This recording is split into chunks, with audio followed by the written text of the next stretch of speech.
Welcome back to Myth Wanderers, where we peel back the veil and stare into the heart of the legends that shape our world. I'm your host, Kai.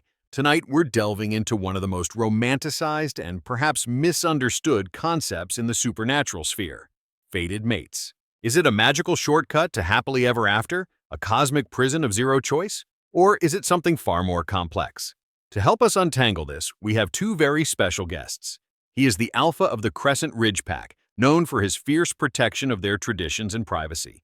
She is the human heart of their community. They've been together for over a decade. And frankly, I'm still shocked they agreed to this. Please welcome Axel and Clara. Hello, Kai. It's a pleasure to be here. I'm a huge fan of the show. Let's get on with it. Straight to business.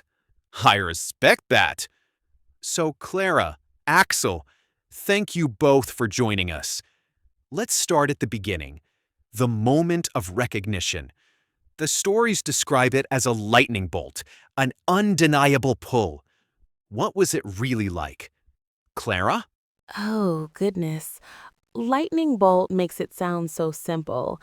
For me, it was more like walking into a room and the temperature suddenly changes.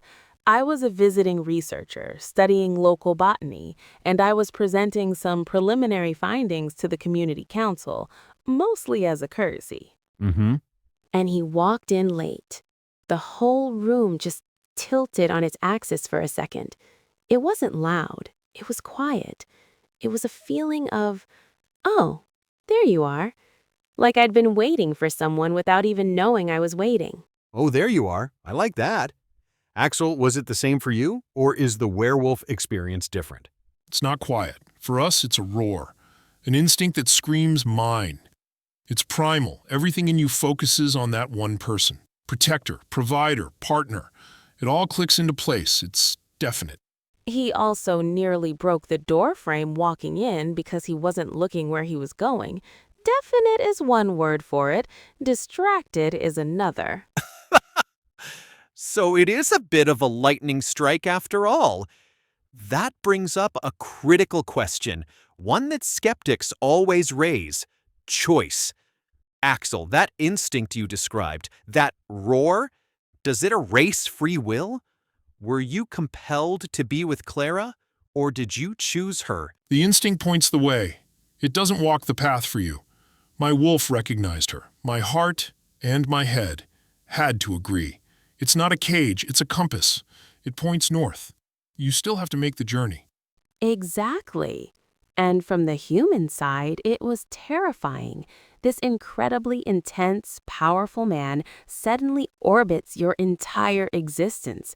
The feeling was mutual, yes, but I had a life, a career path, plans that did not involve relocating to the middle of nowhere and learning about lunar cycles for reasons other than gardening. Right, so you had to actively choose to step into his world.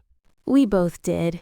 He had to choose to let a human, an outsider, into a very private, very dangerous world. And I had to choose to believe in something that science couldn't explain. The fate part just gets you to the door. You have to decide to walk through it together. That's a powerful distinction. But it can't all be poetic choices. You've been together over 10 years. You must have conflicts. How does the bond affect arguments? Is it impossible to stay mad at each other? Oh, you can absolutely get mad. I think the biggest fight we ever had was about building the new infirmary. I wanted state-of-the-art medical tech, and Axel... That's a fantastic point, Clara. You mentioned relocating and learning about lunar cycles. Can you elaborate on the initial challenges you faced as a human integrating into a werewolf pack?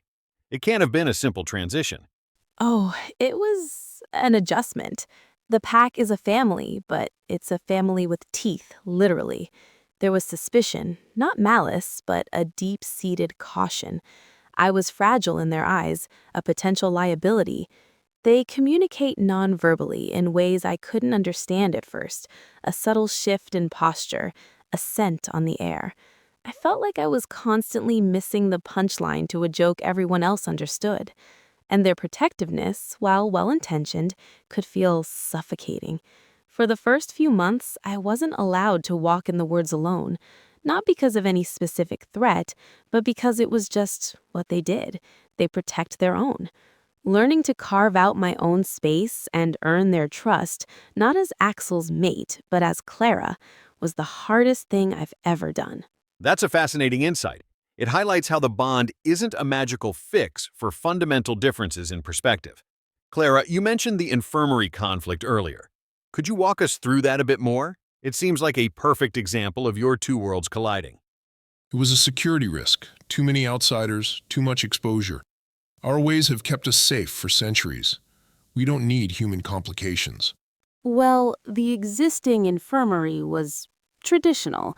It was more about setting bones and stitching wounds than diagnostics or long-term care.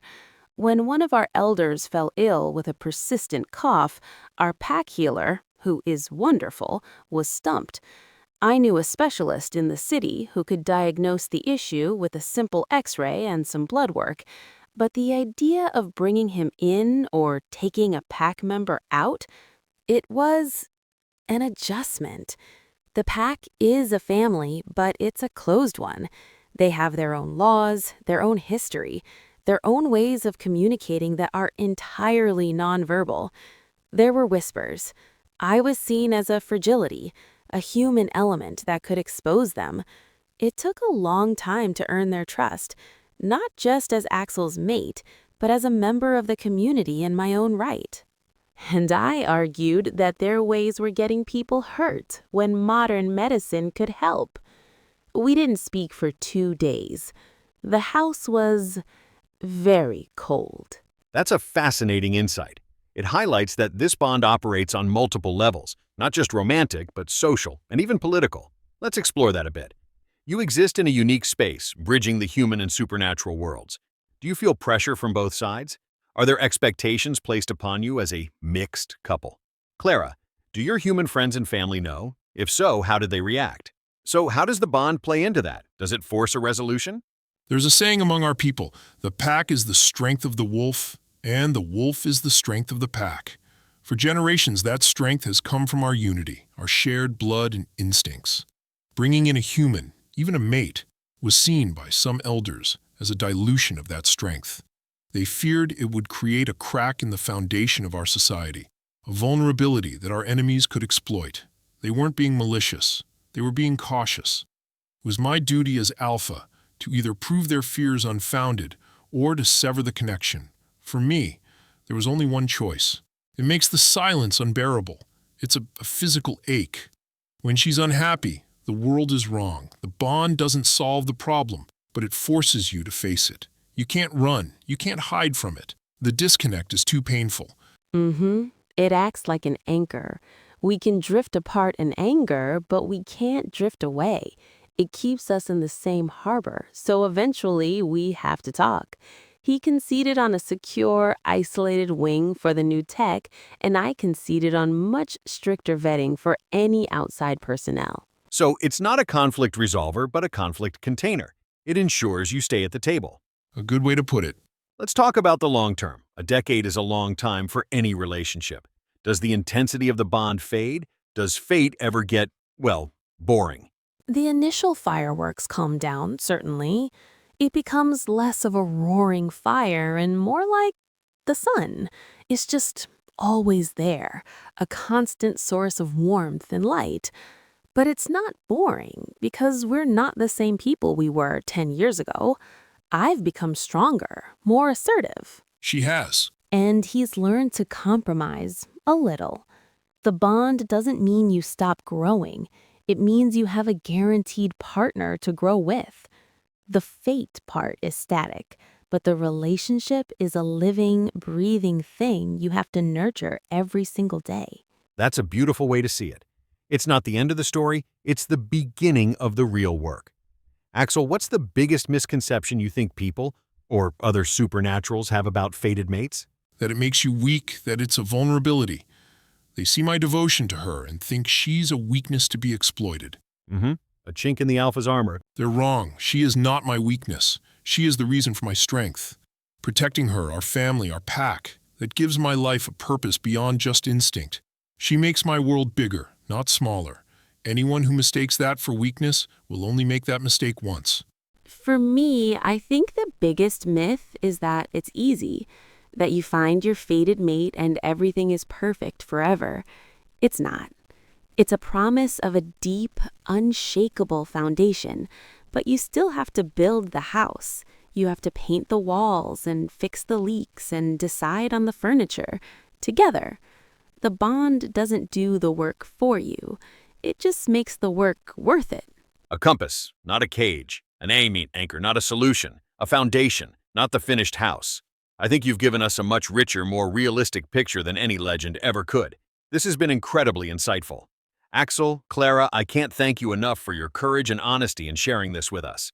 Thank you for having us, Kai. Sure. So, it seems fated isn't the end of the story. It's a powerful primal cosmic push onto a path. But it's a path you still have to choose to walk every single day. It's a reminder that even the greatest magic requires a human heart, or a werewolf's, to give it meaning. That's all the time we have for tonight on Myth Wanderers. Join us next week when we talk to a retired siren about the challenges of ethical influencing. Until then, keep wondering.